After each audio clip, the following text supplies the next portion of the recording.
Well, folks, welcome to one more edition of Politics on Random. Berto is your host. Thank you so kindly for being a part of the show. We're going to have a great show for you today. Of course, we're going to have a great show for you today. Hey, green screen, what's wrong with you? Anyway, folks, you notice the cap is in. Politics done right on our cap is in. How's everybody doing today? I trust that everybody's doing just fine. Welcome aboard, Bridge MCP, Yvette Avery Herod. Yvette, I saved a particular interview with two great people that I did in Pittsburgh, PA at Netroots Nation 2020 for you. I was going to play it yesterday. I didn't see you in the house.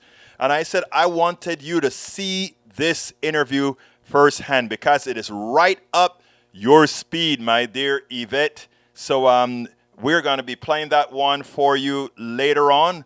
I think the green screen is, for the most part, working fine now. All right, Yvette Avery Herod, welcome aboard. AVQ, welcome aboard. Who else have we got here? Lee Grant is in the house. May Wood is in the house. Eric Hayes is in the house. John Cotter, hello Egberto, watching from Frankfurt. Hey, I hope you saw the video from yesterday's show.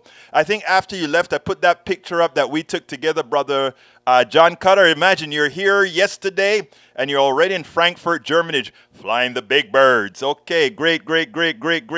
Okay, let's see what else we got here. Bridge MCP, welcome aboard. Our dear Bridge. Who else am I missing? Para ver, Eric Hayes. I'm scrolling up. Para ver. Let's see. Whoa, you guys are writing a whole bunch already, and I got videos for you. Melanie Keaton is in the house. Who else is in the house? Who else? May Wood is in the house. Bridge is in the house. Deb Denny is in the house. Para ver quién más está aquí. John Cotter is in the house. Let's see what else we got here. Okay, great. Let's get busy. Michael Rodney says, the UK Guardian, I'm 65 and have 300,000 in student loan, and I'm older debtors are going on strike. Most people think of student loan crisis as a problem affecting young people. As a 65-year-old woman, however, I am actually among the fastest growing demographic of student debtors. We know that this debt won't go away for us, the Americans of any age, unless stand up to fight. That's why we're prepared to strike. Can you imagine an economy where college graduates and master's degrees unable to pay off their debts until they die, and whatever collection of crap they'd call estates they've managed to accrue in their lives, the debt collectors rather than the children broke. That is a lot of stuff people don't know about, but thank you very much, Michael Rudden, for pointing that out from The Guardian. I have another piece that I'm going to be showing you with student loans from Tim Danahy, who pointed me, tells me we are on the right track. I am back to where I was in the beginning on student loans, and that is touching because, yes, student loan, Donald Trump can file for bankruptcy many times. Well, we're going to talk about that later on. Egberto reminds of any number of cartoons that's picking up. No, his 100th birthday party was last month. Now he's celebrating paying off his student loans. That's a funny one, Mr. Rudnin. That's a funny one. That deserved to be on the screen. So guess what? We're going to try to get it on the screen, but it's going to be a bit blinking. I don't know what's going on here with the blinker. It is on the screen. I don't get what that blinking is all about, but we're going to figure it out. There it is on the screen coming up now. Anyhow, folks, read it. It says, no, his 100th birthday party was last month. Now he's celebrating paying off his student loans. That blinking on the screen, we had that on another version of the software. I think it's a bug in the software. I don't know what it is yet, and I don't know when I'm going to know what it is. But anyhow, let's get back to the previous screen where there seems to be no severe blinking quite yet. All right, let's continue. Microminute says, The Intercept. DHS January 6 investigators raised alarm about being stonewalled last year. Top congressional Democrats have taken the extraordinary step of calling the DHS Inspector General Joseph Kofadi's recusal from the January 6 investigation following reports of Kofadi knew about his deleted text messages as early as May 2021, but didn't notify the committee investigating the insurrection until July 14, 2022. On Monday, the Washington Post editorial board likewise called for his recusal. I think he should be fired. All right, let's see. Bridge MCP, the hat has arrived. Great. Yeah, the hat is here. I tried to tell you that yesterday, Bridge, but you weren't here for me to listen to what I was saying. We missed you yesterday. All right, I'm going back to the screen. I'm done with the last one from Rudnin that says, CNBC, Putin signs decree to increase size of Russian military. I don't know what that is all about. 25 confirmed dead after Russian rocket strike on Ukraine Independence Day. That is sad. It's been 6 months since Russia invaded Ukraine with the goal of seizing the borderlands and preventing NATO from expanding. They are failed in both endeavors, and Putin is about to force NATO's hand with their reinforcement. You have got to wonder where these troops are going to be coming from. Hey, Japan, Scotland Island with all oil and gas. Who knows, folks? Who knows? Anyway, let's see. British MCP says, Egberto Willis, one for Scream. How many people are actually affected by Biden student loan debt cancellation? 45,000, I believe, is what I read. And I'm not going to throw anything up on the screen. I'm kind of scared to put it on the screen because we had a crash. But it's a lot of people. Let's see what else we got here. We have Deb Denny says, hi, Bridge, missed you yesterday. Calming down. I'm gonna play the video. I tell you what, while I check on a few things, I want to play the video for our union specialist, our union activist here. Let's go ahead and play this one, and then we'll take it on the other side. Welcome to Politics Done Right. We're here live at Netroots Nation 2022, and I have with us two heroes. You guys know what we feel about the union movement, the union progressive movement. This is the instantiation of them right now. We are here and happy to be with Layla Dalton. Welcome to Politics Done Right. And Bill Whitmire. Welcome to Politics Done Right. How are you guys doing today? We're doing amazing. It's wonderful being here and being with a bunch of people who are so inspired by the same thing and want to help us. Yeah, definitely. It's great. It's great being here. We love to be here. We've met some great people so far. This is our first conference, first Netroots Nation conference, and it's fantastic. And like Layla said, it's great having all the support. Well, let me tell you why you're the heroes. I personally believe every single worker should be a part of a union. There are some that would want you to believe that you don't need a union. We, Daddy Corporation, will do just fine by you. But by the same token, all these corporations have their own unions. They're called trade unions within themselves, where they go and they lobby together, but they don't want that right for you. Layla, tell me your story about Starbucks, where you're at in Phoenix, Arizona.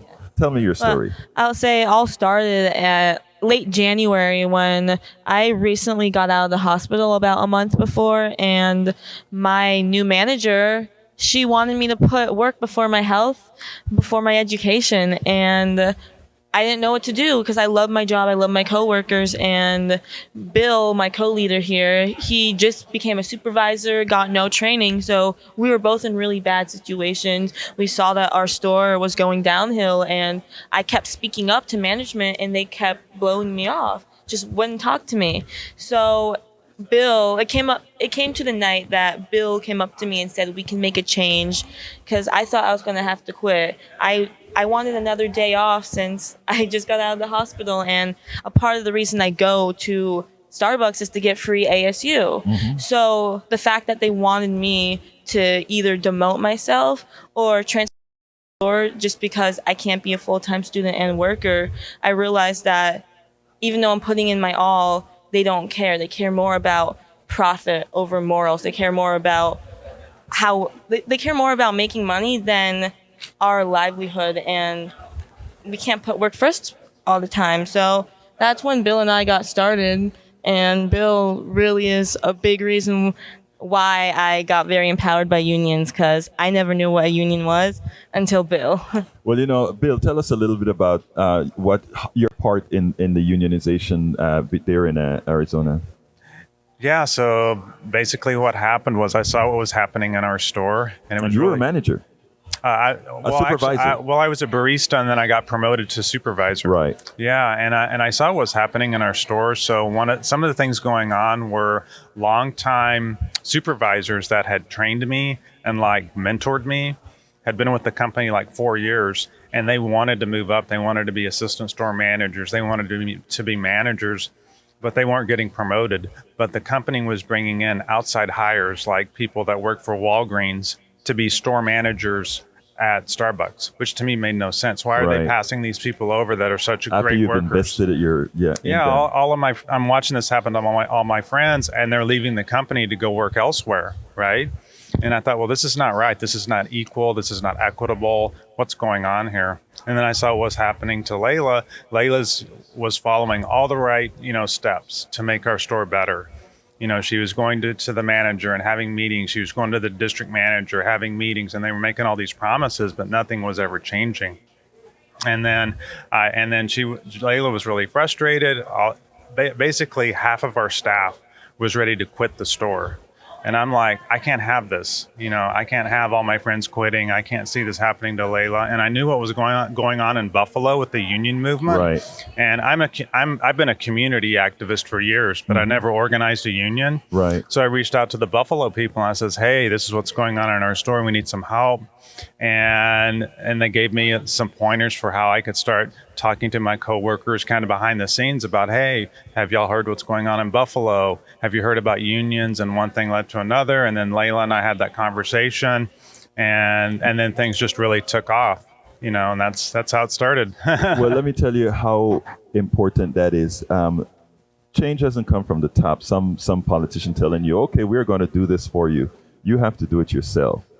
And what you guys did, you did it yourself. It is so important what you did. Now, I wrote several books. All those books there, I wrote them at a Starbucks. Okay, I sat down. At my Starbucks, all my buddies, me, we would go there and sit down. And I always loved what Starbucks promoted itself to be. And that is the reason why I did all my work. I bought my salads, my sandwiches, and did everything there because they were treating their people right. I paid overpriced coffee, overpriced everything. Yeah. Because the goal was we give our workers a working wage. We give them college education. We do good health care. And then I started hearing baristas would hear me speak like that, and they'll take me aside and says, things are not always the way they promote it to be. Right. And that's what they told me. And then I'm seeing one at a time. And when I saw the union movement in Buffalo, and I think they attempted it in some other places, I was like, it's about time. So when I tell you guys that you all are heroes and to keep up doing what you're doing, that is exactly what I mean. And I hope you have a support system. I don't know that, as you guys are leaders in this movement, I hope that you have a network that can financially sustain you as you're doing this. Do you? Well, yeah. Well, and that's exactly what we're working on right now. So there, Starbucks Workers United does have a strike fund that they just got going for. So when a store goes on strike, I believe it's $1 million fund that they have, Right. Which is great because the affiliate of Workers United is SEIU. So basically, what's really cool is that basically. Warehouse workers that are SEIU members, institutional laundry workers that are SEIU members, Right. They are supporting this $1 million fund. So it's literally rank and file workers Right. that are saying, hey, let's support these Starbucks workers, which is amazing. And then the other thing that we started for the fired workers is Workers United just launched a fund through Act Blue, Right. and so that's going on. And How can folks reach your Act Blue to make sure that people listening to this podcast actually, if you go on Twitter, there's all kinds of things about Act Blue on there. So it's at the No, but I know about Act Blue, but I mean, how to specifically target your fund?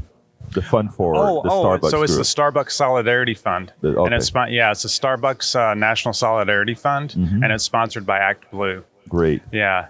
Because I think it's important, Layla, because you're and please, this is a positive. You're young, and the reason I say that is it's because I am happy to see young people understand that what some of us old farts went through with the union movements earlier needs to be reinvigorated. In fact, it needs to be rebuilt because there's a time we were over 30% unionization in this country. We're way down. We need every worker that's hourly to be unionized in this country. and it only happens when you have a start. And watching you guys doing that, I think that is what that is what we're all about. So, give me some closing statements about what you want to see going forward, Layla.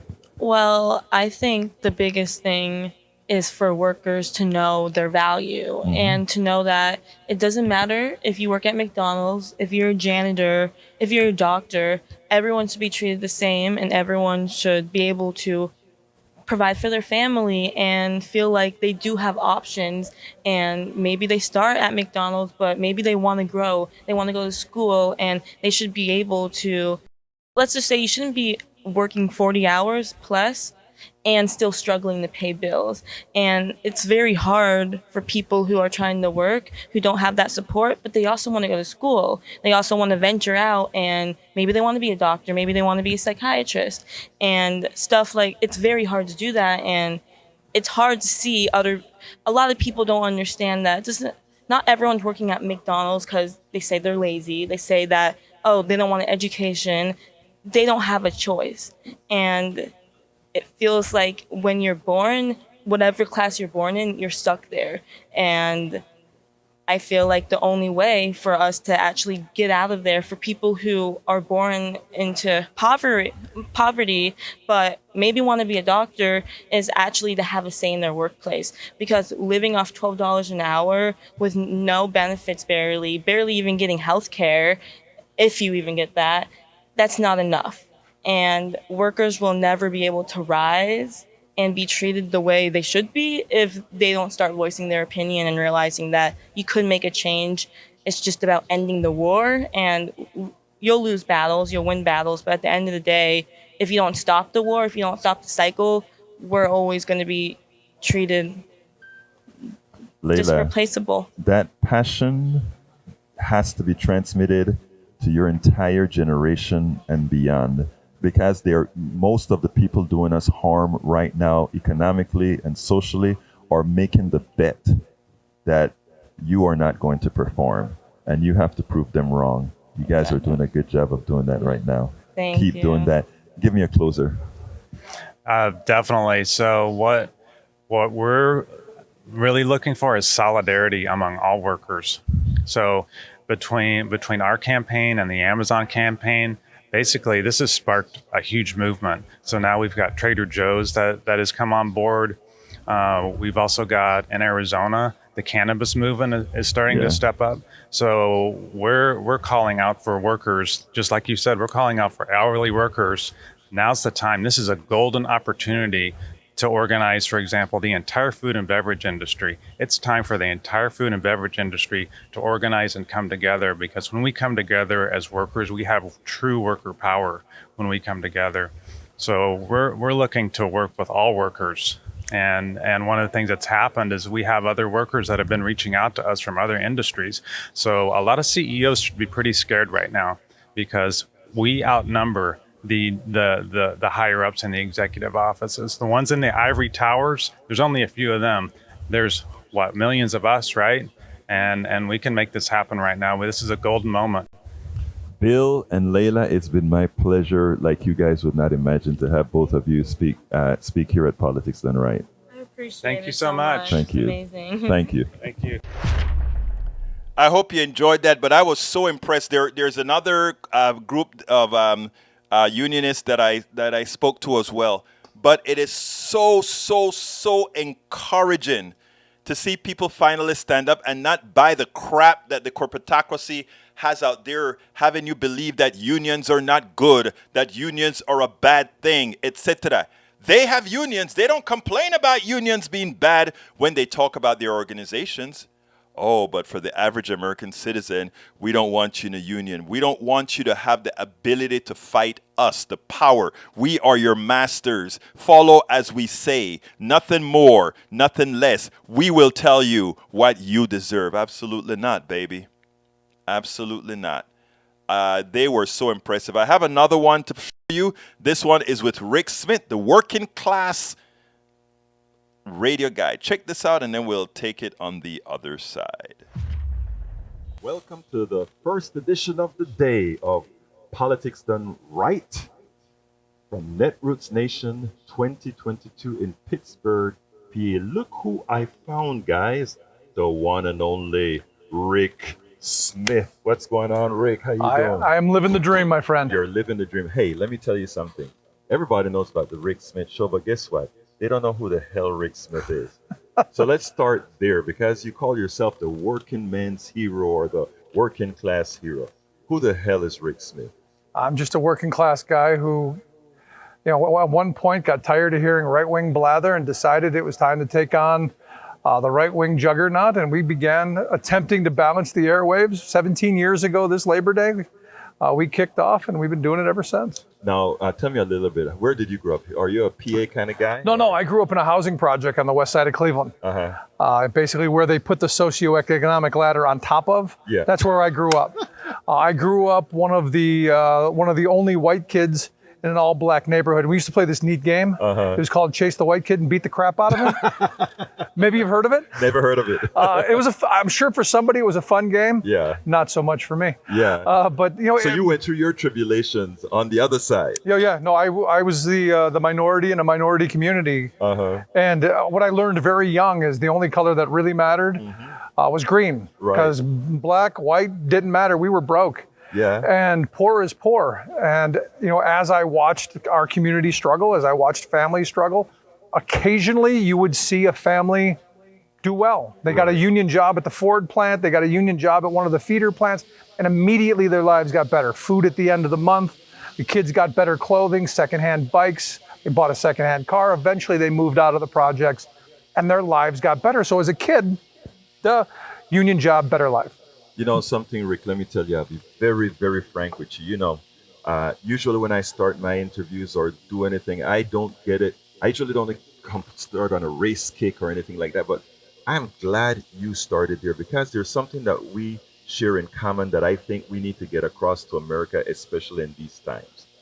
And that is because of who you are, where you grew up. You really understood, or you really understand what it is like to feel something. And we have to get to this point where we don't allow those guys with the green to build that ladder on top of you that you were talking about. No, I mean, the one thing that the wealth class has always been masterful at is dividing us. Right. Either white or black, male, female, gay, straight. They find those fault lines and then they pit us against each other. Right. And the one thing that labor history has taught me, and I spend a lot of time studying labor history, is the easier it is to pit us against each other, Right. the worse we both are. Right. The lower our wages, the worse our working conditions are, and the wealthier that the wealth class gets. Exactly. And the sooner that we are able to heal those divides, come to some common ground. We don't always have to agree. We don't always have to accept one another. But we have to be tolerant of each other. Yeah. We have to figure out how to work together. You know what? I want to interrupt you here for one reason. Race is stupid. It's one of the most stupid things, and I talk about that on my show all of the times, right? So when they decide to make these kinds of divisions to take control, we as folks who understand that, especially you now as a white guy, and I'm going to tell you right now, the Rick Smith show, I think, as a white guy, has a special duty to remind the white guys that nobody's going after them. Your thoughts on that? No, nobody's going after them other than the people with the money at the top. We're forced to look at things through the right-left frame, Right. through the race frame. The reality is it's always up-down. It's always been up-down. Right. The war has always been money versus work. Right. And the capitalist class, the wealth class, however you want to frame them, they've always figured out how to extract from us. And you look at this pandemic, a perfect example. Right. Families are struggling to get by. You're seeing, potentially here in the future, because the rent moratoriums are off, people losing their homes. Right. You remember 2008, 2009, the millions of people who lost their homes. You didn't see bankers going to the street. No. They got wealthier. And during this pandemic, they saw their wealth go up by a couple $1 trillion while families are still struggling. And if that doesn't wake people up, I don't know what will. Actually, I've read a couple of guys that point out that the reason all this other stuff works is we've been trained to look at everybody differently. The same class separation and race separation and gender separation that you talk about. And what we have to do is lead by showing. Right. And that's why, you and I talking on a program like this actually makes a difference, because people get a chance to see us interact and talk about these issues without having to try to use code words or fear in the words that we're using. In other words, you came up, look how you started the interview. Yeah, I was a white guy. I got beat up in the project. I did every day. You see what I'm saying? And you can just come out and say things like that. And people have to start getting that comfort to talk about these ridiculous differences that really don't exist. Tolerance. You mentioned the word tolerance. I push back on the word tolerance. I don't want you tolerating me. We here. That's it. We're here. You're here. All of us are here. You know what I mean? And if that guy on top didn't tell us, hey, you know your white guy dude, we wouldn't have, Yeah, but I still think we figure out how to divide ourselves, even Yeah. without their help. We Right. still figure that Do out. you really think that? Yeah, I think we do on a certain level. let- Because you go back to high school, you Yeah. always had your little cliques. Right. You're always going to No, I'm have not that talking to a about degree. that. Though. What I'm talking about does cliques always divide between fat girl, skinny girl, Yeah. and all that kind We're of always stuff? going to divide ourselves. Yeah. For me, it comes down to we have common interests, we have common goals, we have to work together. Right. And we have to not focus so much on what divides us. Right. Look at the transgender issue, for instance. Right. As a labor guy, we dealt with this in the workplace 30 years ago. Right. We had a guy worked with us 20 years. He went away, came back. He was less when he went away. He came back, he's Leslie. Right. And nobody gave a damn. Nobody cared. I think you just proved my point. She came back, did the same job, got the same pay, got the same benefits. Nobody cared. But you just proved my point, Rick. That's exactly what I'm So saying. what I'm getting to is now it's, oh my God, this is the end Exactly. of, because we're being force fed this stuff. Externalities, yes. Exactly. So we're being pushed into this. Now look, back then, people still weren't in favor of, but it wasn't the end of the world. Right. And you know what? I want people to lead their best lives. Yeah. Life, liberty, pursuit of happiness is the mantra of this country. Right. Exactly. So I may not absolutely agree with everything you do. You may not agree with what I do, but you know not what? necessary. You have the right to do whatever makes you happy. Absolutely. Do you That's the agree great with thing your about. I don't. No, I don't. Okay, there- Oh, yes, that's my point. absolutely, I agree 100%. Everything No, she You know says. why? Because always. he thinks you're gonna see it. What's her name? Carol, Carol. He doesn't really agree with you all the time, but he knows how to act out. You know. I've been married over 20 years, so Yeah. I know I got my you beat, I know man. I know my role. You know your role. Well, we always lose, right? The, the best advice I ever got Yeah. from before I got married, an old timer said, every Yeah. morning wake up, say, yes, dear, you're right, and I'm sorry. I learned that early. I learned that real early. But anyway, Rick, so tell me a little bit where we're going with your show. Well, currently we're on 40 stations across the country, and growing by leaps and bounds, and I'm thrilled by that because right now there's a thirst for conversation and information based on working class values. Right. We've been force fed right wing ideology and talk radio for so long Right. that you're finally starting to see people going, I want something else. Right. And talking about working class values, which we've been made to be ashamed of. Right. And I think in this moment coming out of the pandemic, especially as working people were called heroes and frontline heroes and essential and put up on a pedestal. Right. And now they're going, no, I don't want to go back to being relegated to being treated like garbage. Right. I want to be that frontline hero. I want to be respected. I demand respect in wages and hours, conditions, and in a voice on the job. And this is the exciting moment that we're in. Yeah. Well, I think it's great. Tell me something that I should have asked you that I didn't. Oh, That's my last question. You should have told you. How do you find the show? TheRickSmithShow.com. You can find us there. Follow us on Twitter at Rick Smith Show. All the social media, Facebook, YouTube, all that stuff. The Rick Smith Show. Easy to get to. Hey, folks, follow the show, support the show, download the show. It's in making sure that we can get that info out, that we can open people's eyes, and the working class hero can get his job done. So thank you so kindly, guys. And look, Rick. Go ahead. Say it. And also, make sure you support KPFT and other community radio stations. By all means, need the support. Absolutely. Good stuff. Brother. Appreciate it, man. Thank you so much. Anyhow, Rick Smith, love the guy. Great show. Check it out. Please remember, check out his show. Okay, I have something to say here. And this is to my good brothers, Mike Cisak, Lee Grant, and Daniel Ladeau. I want you to take what I'm going to say with love, first of all. But before, let me just tell you a story. In the days of slavery, right?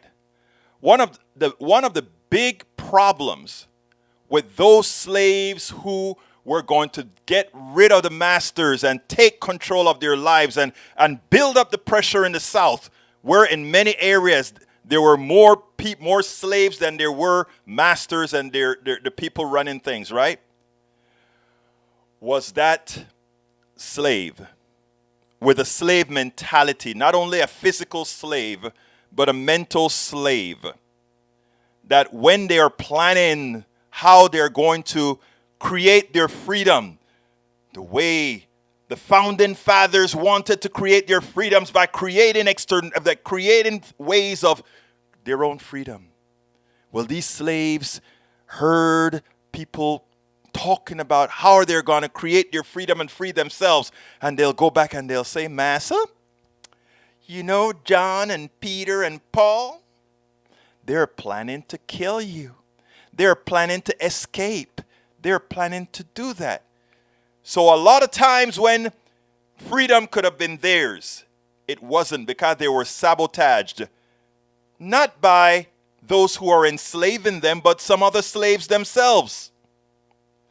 Brother Daniel Ledoux, Brother Lee Grant, Brother Cesek, and anybody who speaks out against the union, that is a perfect equivalency. That is equivalent. You claim the unions are corrupt. Are unions many times corrupt? Yes. And you claim government is corrupt. Is government many times corrupt? Yes. But the most corrupt entity of them all are always the people who are teaching you, the enslavers of you. They are the most corrupt of them all. It's called the corporations of America, the corporations of the world. They are the ones who picked your pocket and then say, hey, look at the government. They're doing it. They're the ones who raised the price of gasoline on your back. And then you say, oh, it's Biden's fault. They're the ones who said you are too stupid to understand who is at fault. Because they know that you are so within the enslaved mentality that you are going to say whatever they tell you to say. Oh my God, it is Biden inflation. Look at Eric, an enslaved mind. My brother, I love him, but his mind is enslaved. If he looks at, if he hears the truth, if he hears that there was never a shortage of oil, ever, and he comes back, and he still says Biden inflation, that's an enslaved mind. That's a mind in chains. I'm telling you, there has always been an oil glut. And I'm going to explain this again for the people who are first coming to our show. When Russia invaded Ukraine, Russia had a hell of a lot of oil still to sell. Smart countries like China and India says, you know what? Instead of buying the oil from the capitalist country, I am going to buy the oil at a discount from Russia. What it means is that capitalist countries did not have to sell any oil, or rather, the oil that they would have otherwise sold to India and China went unsold. English being accepted so far? All right. That meant the unsold oil was a glut. That glut should have been placed into the pipeline with reduced cost per barrel of oil. It never happened because the news media is on the take. Because the oil companies knew they could snow people like all the others that said, hey, war, that means an oil shock. There was never an oil shock because the war was never anywhere close to where oil is being produced. You were conned. It wasn't a union that conned you. It wasn't your government that conned you. It was the news media being fed by the corporations who conned you. And you want to know the results of the con? The fastest reduction in the price of gasoline as their increased price created something in economics called demand destruction. They took all this money out of your pockets as much as they could. They took all this money out of your pockets. And then the Eric Hayes of the world, instead of accepting that the corporations were fraudulent, instead of accepting that the corporations were corrupt and lying to you, the enslaved mind will then tell you, oh, Biden inflation, it's Biden. Again, it happened in the days of slavery with that slave who told the masters the slaves were seeking their freedom. It is no different. It is no different that whoever is defending the corporation and going out against unions, you are a slave. No two ways about it. No two ways about it. All right, let me run it. Norman Reynolds says, hey, welcome Norman to the show. Daniel Lado, welcome to the show. Unions are about people power, and so are governments. Unfortunately, a lot of people power that is in the government is being corrupted by corporations. Perfect statement. The leadership of unions, regardless of their level of corruption, are measured by their delivery to their people. And interestingly, again, you know what? Daniel Lado, if I told you a story about a black kid in my all-white neighborhood that was beat up every day by all the white kids, y'all would not be laughing it off. Just like Egberta did know now was... The guy was talking about when he was a kid, and he was laughing with me about it because he understood what was going on. There's no hypocrisy there. If something like that happened, I would be right on it. And I've been on it before because something like that has happened before. And I've reported, and I looked through my old videos when the cops went into the white guy's house and pumped him up with bullets. It was on Politics Done Right. Look it up. I am very honest with my coverage of all stories that I'm aware of. All right, Paul Fleming says, I've come to the conclusion that some of the listeners are slow. You might as well be a preacher. All right, brother Fleming. Hey, Fleming, I hope I saluted you at the beginning of the show. I'm not sure if I did. Folks, if you are on YouTube, please remember, give us those thumbs up. We lost a lot of people after we had the crash because there was another version of YouTube that came out.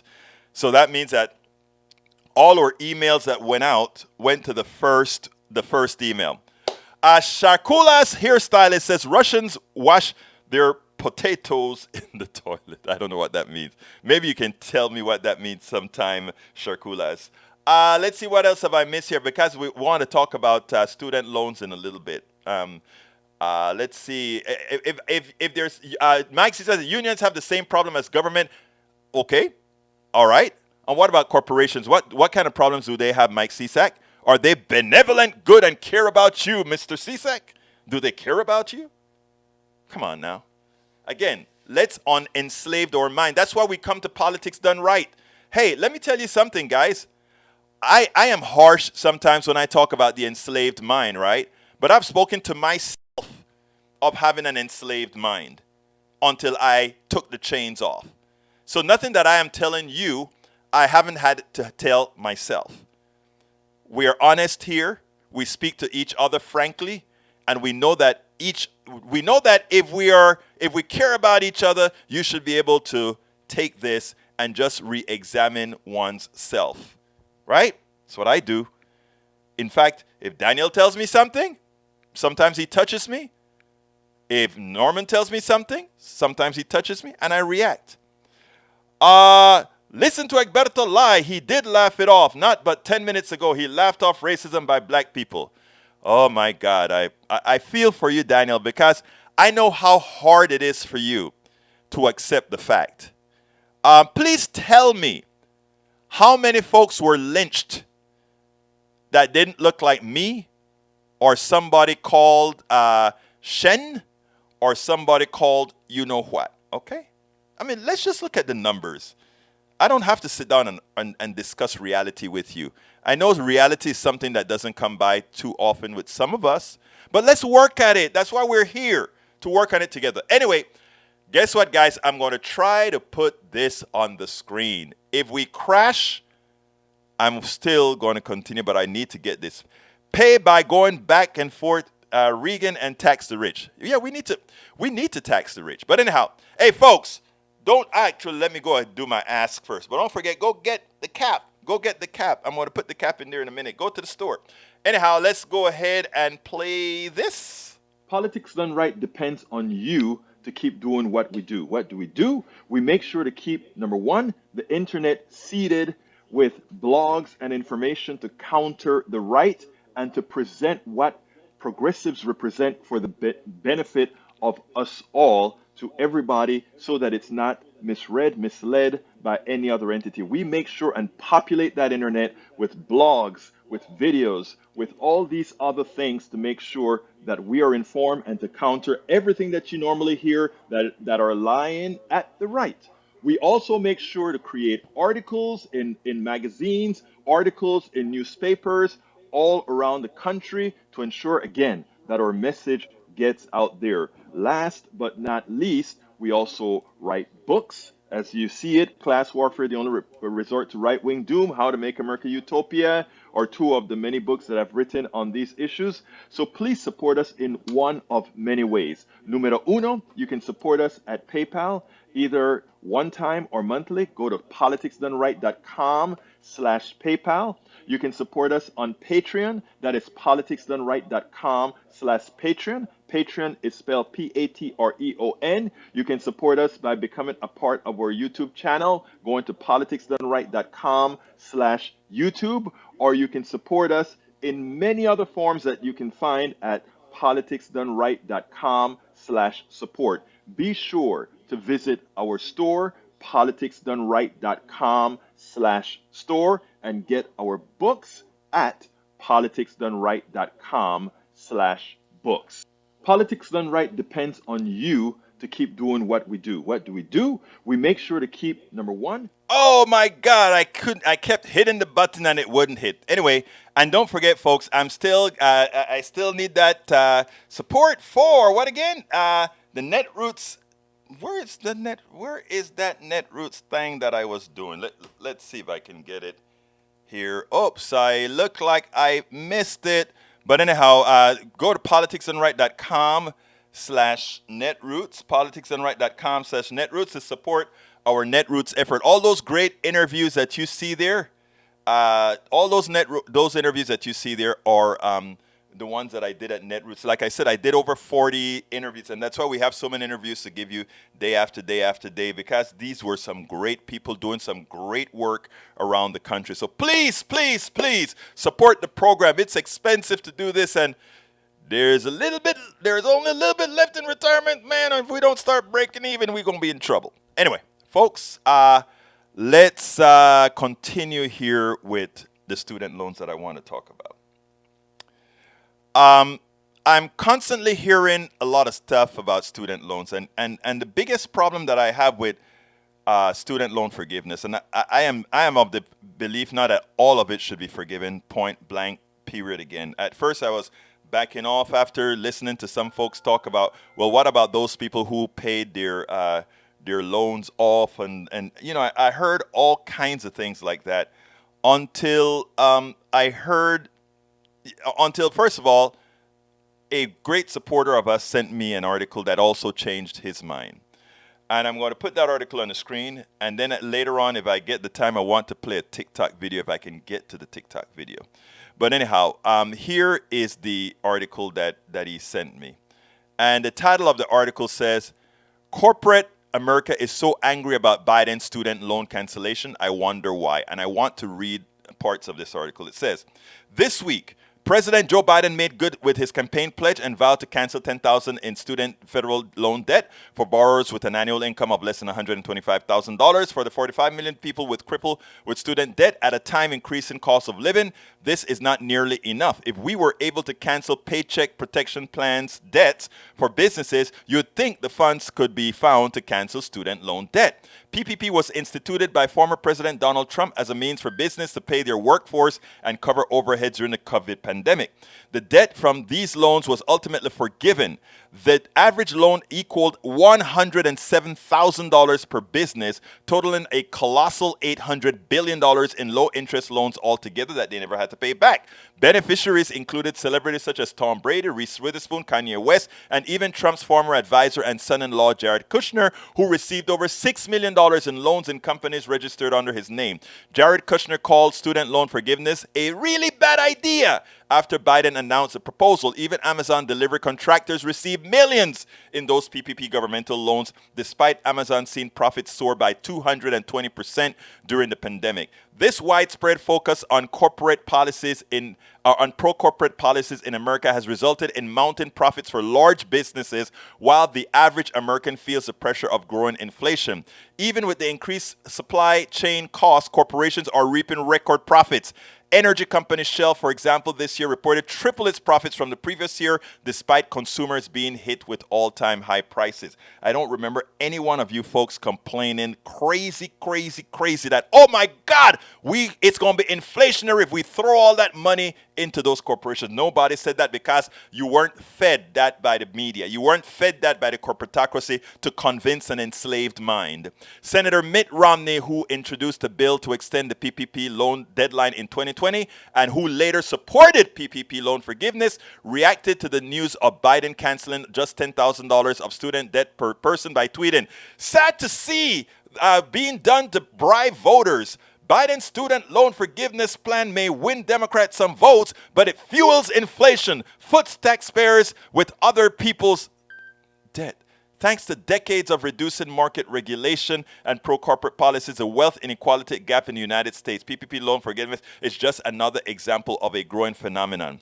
When 9.6 million Americans lost their jobs due to the pandemic, policies in Washington were put in place to bolster the economy, and over 1.5 trillion was injected into Wall Street, supporting some of the largest companies. Senator Bernie Sanders highlighted this hypocrisy recently, writing, "If we could afford to cancel hundreds of billions in PPP loans to business owners in their time of need, please do not tell me we can't afford to cancel all student debt for 45 million American students are in default at any given time, or rather, we can't afford it.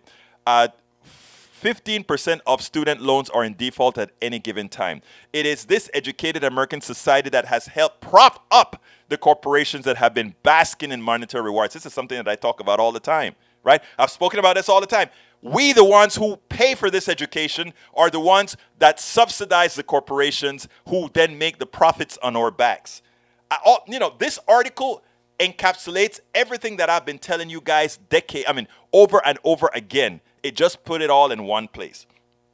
According to the Education Data Initiative, the average student loan debt is over $37,000, which some borrowers, such as medical students, navigating debts in the hundreds of thousands. And with many graduates unable to keep up with their payments, student loan refinancing firms have stepped in to profiteer further. SoFi, for example, a student loan refinancing company which had $400,000 to spare, pay for sponsorship rights, the LA Rams Charger home, charges students struggling with repayment their debt 2.24 and 7.9 APR. The same company also managed to afford awarding its CEO, Anthony Note, a 92% wage increase. The struggles with student loans only appear to be mounting. Interest rates for student loans continue to increase, with the latest rate reaching 4.9% for undergraduate loans and 6.54% for graduate loans. That's up from 3.73%. I'm going to go past that.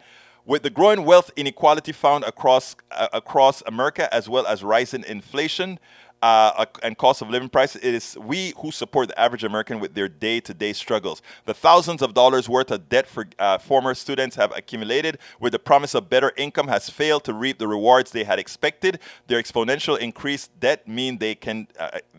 Anyway, the thing about it is, first of all, you have all these corrupt companies, right? That tell people, hey, come on, we'll teach you something, because these private companies will then get you a loan from the government, and they make the profit. They give you a substandard education, and then they say, why can't you get a job doing what you're supposed to do? All right. Norman Reynolds says, love it. If money is your measure of success, you are a slave. It goes hand in hand with Booker T. Washington's. I have learned that success is to be measured not so much by the position that one has reached. If you have lifted yourself up, lift someone else up. Shakula, hairstylist, says, I'm going to file a class action lawsuit for all people without student loans to sue the people with student loans for our cut. Let me tell you, there's a video on that I would really have liked you to see, and at first I got shocked. My daughter sent me the video. It said, "I don't want Biden to give people student loans. What happened to all of those people who struggled to pay their student loans off? They struggled, so that means why aren't those today forced to struggle as well?" And I thought the girl was. I was about to write some to stuff to the girl, and then the next statement she said is, and by the way, at the same time, I don't want to fund research that's going to cure people, because after all, what about all those people that have died before all of this was known?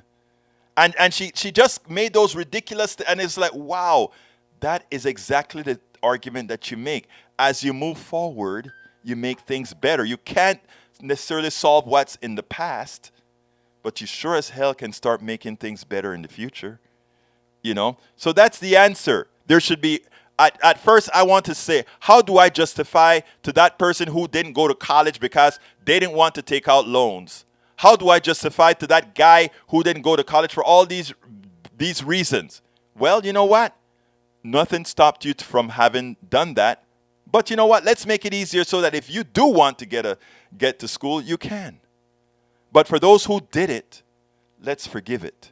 Because right now, the people who reap all the benefit from student loans, or corporations who collect ridiculous interest rates, or corporations who gave you a substandard education, you know, those private schools are the ones who screw people the most.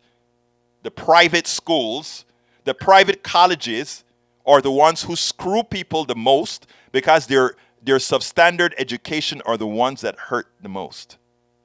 The private companies, that is. Okay, well, number one show needs to be longer. You're out. Oh my God, we're out of time. I didn't realize we're out of time, but anyhow, let me see one quick thing here. Let me back up and see if I have anything real quick to say. Daniel, they had classes on it. All right, folks, I got to get out of here. Thank you for letting me know I'm past my time, Bridge MCP. Look, guys, look. I speak to you from a very good heart. Just that. We are very much misinformed, ill-informed, programmed, indoctrinated into policies that hurt us all.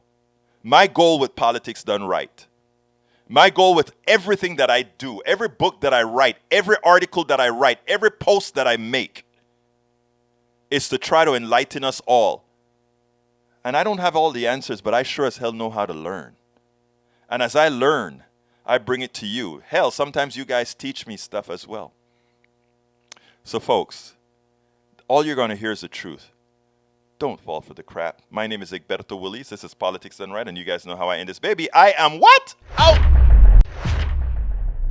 We spend a lot of time deconstructing the news, trying to parse it into a form that everybody can understand. We try to find those little nitpicks where it flies above the fray, etc.